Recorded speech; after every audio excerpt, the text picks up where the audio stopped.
karahasan, sexual, horror o droga na hindi angkop sa So guys, napabago nga nito ni Giselle ang isip ng mag-ama nga Eric at ito ang si Justine na magbalik dito nga sa US.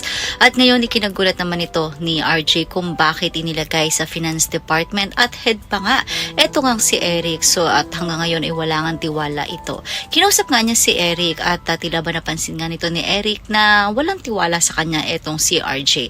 Na baka kung ano ang gawin nga nito. Kung kaya't kinausap ni RJ din ang kanyang ate Giselle at sinabi nga nito ni Giselle na hindi naman niya ito ginawa para kay Eric kundi para sa kanyang anak sapagkat ito lamang ang tanging kahilingan nito at tanging paraan para mapagbigyan siya na mag-stay nga at magtrabaho sa Apex. Subalit mukhang tama nga si RJ na hindi dapat pagtiwalaan itong si Eric at maging itong si Justine sapagkat ngayon iniisip nga nito ni Justine na masaya na siya at nakapasok na siya dito sa Apex at sa buhay ng kanyang ina at hindi daw niya ito gagawin para sa kanyang lolo dahil may iba nga siyang motibo sa pagtatrabaho dito sa Apex. So hanggang saan nga ba ang paghiganti ni Justine at Eric kay Giselle? Yan ang mga dapat nating abangan dito nga lang sa Abot Kamay na Pangarap.